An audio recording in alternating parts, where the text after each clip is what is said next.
Thank you, Speaker. Last Monday, the member from Oshawa asked the Minister of Labour twice about comments the Premier had made regarding union leaders.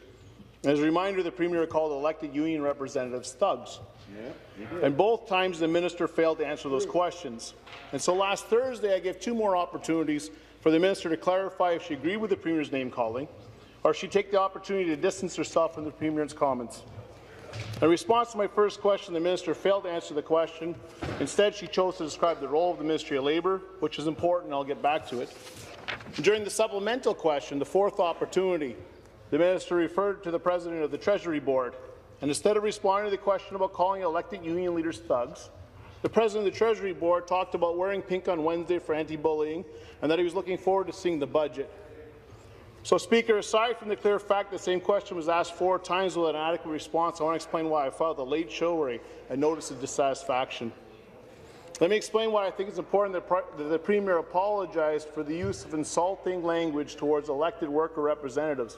And if he can't do that, why it's even more important that the Minister distance herself from that type of language. As we all know as parliamentarians, there's no greater privilege than to have the opportunity to be the voice of families in our communities. And I've had the privilege of representing workers and working people for the past 17 years in Sudbury. I spent the last 8 years of my career at the smelter as an elected union official with steelworkers on the Ontario Division.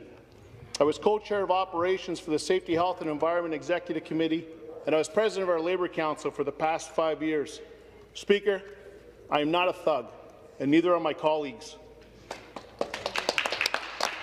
As an elected union leader, I know that union leaders are nominated and elected from the rank and file of the workers they represent, and as such, they're a collective voice of those workers, and that any insult towards them is an insult towards the good men and women who chose those workers to be their collective voice. It's important to recognize that when the government calls union leaders thugs, it's reminiscent of a time when it was illegal to belong to a union, and it's dismissive of the good work that unions have done on behalf of the working people of Ontario. George Wallace. As a parliamentarian, I feel like the use of thug is undignified and embarrassing to the high standards we should hold for each other. Frankly, unions are good and they have fundamental rights. We would not accept that term, thug, to describe any other leader of a workplace or any other organization, and it has no place in this House to describe the hard-working Labour leaders of our province.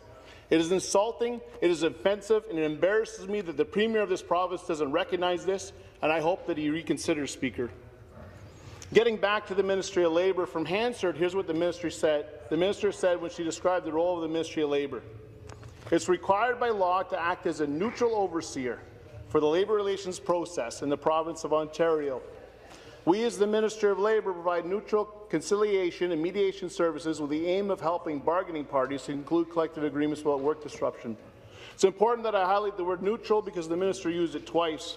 The word neutral is why I believe it's important for the Ministry of Labour to distance herself from the comments the Premier had of calling union leaders thugs.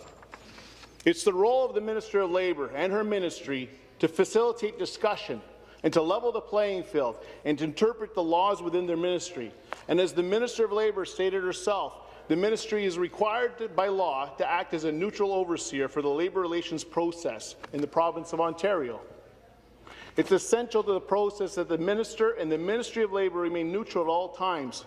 And honestly, Speaker, I do not believe that the Minister can give the appearance of neutrality when she refuses to distance herself from offensive comments from the Premier that described elected union officials as thugs.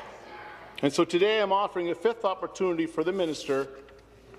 Does the Minister, who is responsible for labour relations through you, Speaker, in the province of Ontario, the Minister of the Ministry which was required by law to act as a neutral overseer for the labour relations process in the province of Ontario, does she agree with the Premier that labour leaders are thugs, or will she take this fifth opportunity to distance herself from the Premier's comments? Thank you, Speaker. Thank you.